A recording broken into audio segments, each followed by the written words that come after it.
I've learned how to carefully pour over time. My first videos were kind of a hot mess, literally. Hot soap, messy girl. Anyway.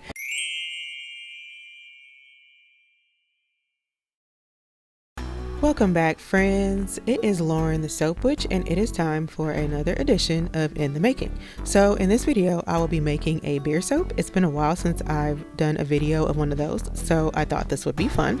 So it is very similar to the aloe vera bar soaps that I typically make.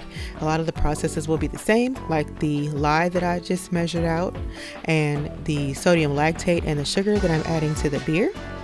And so the last two ingredients that I mentioned are used or added to the liquid to help the soap stay fluid, as this is fluid hot process or countertop hot process, the same. And so I just like to take and stir those ingredients in to dissolve them before I add in my lye solution. Not lye solution, I say that every time. My lye to make my lye solution. So I'm going to take that lye and pour it into the beer, because you always want to pour your lye into your liquid, never the other way around. I am very controversial, I think, as far as my beer soap making, because all of the best case practices used to always insist that you had to boil the beer to boil the alcohol out, and I don't do that. I just leave it. No, that can be a little perilous at times, but you know, it's at your own risk. Why not live a little? Okay, I'm not recommending that, by the way. That's just what I do. So it's not going to go clear or anything like clear, because it's beer. And so I take the temperature, and around when it's the beer lye solution and the oils are between 200 or no less than 180 degrees, that is when I mix them together. Again, the same as when I do the aloe vera bar soaps. And then I'm just going to stick blend like my life depends on it.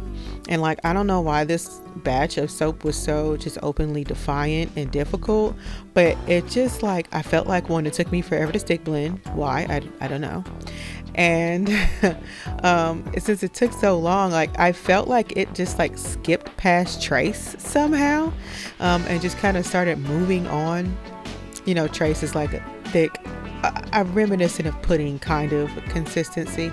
And so I don't know how it skipped that, but like it just was like, it never really showed that consistency to me, so I just kept on stick blending.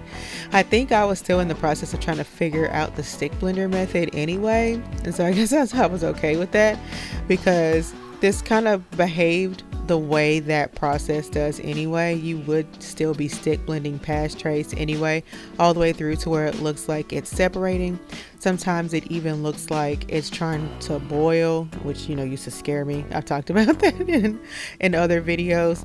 But you just keep on stick blending and stick blend to your heart's content. And then you notice it starts to really thicken up. At points when I lift up my stick blender, you will see that it looks very thick when the parts that were up under the stick blender. Anyway, so I stick blended, and it's still looking pretty thick, and it can take a toll on your stick blender. So you definitely want to pay attention to that. I got some pretty pricey ones because I wanted to have some like more professional grade ones. So mine do pretty well with this, but if you're just kind of using a basic kitchen one, you might want to have two. So here's a nice volcano that popped up right after I stopped stick blending, and I let it go for a little bit because there was less soap in the pot than usual, because these batches are a little smaller than the aloe vera bar soap ones typically are. And so then I take my whisk as usual and stir it down. And so, as you know, or maybe as you don't know, I start to get impatient and I just start stirring the soap to completion. So I see here we're changing the consistency, the phase, and we're moving into that applesauce type phase. I'm just really sure that whoever created hot process soap was hungry at the time, because everything is food related. Not that I'm mad at that.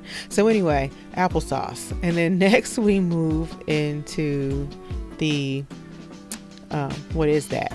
If you don't stop meowing in the middle of my voiceover, it's the fourth time. Okay, sorry.